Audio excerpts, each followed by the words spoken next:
Welcome to IMS. I'm Charlie. We're down here in Shakopee. We're heading in door number 200 to check out what we got going on in the facility.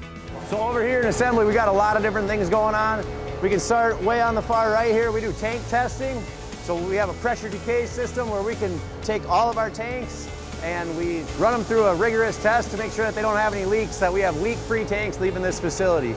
Over here, we'll do drill, tap, countersink, some minor sanding and grinding. We've got all sorts of stuff going over here. We do kitting over here. We do PEM hardware, where we install hardware in this work center. We just keep flexing it around, moving equipment around as needed, bring more guys in when we need. So this is really a dynamic work center with a lot of opportunity for growth internally to help our customers out and help everybody kind of learn a little bit of everything within the assembly work center.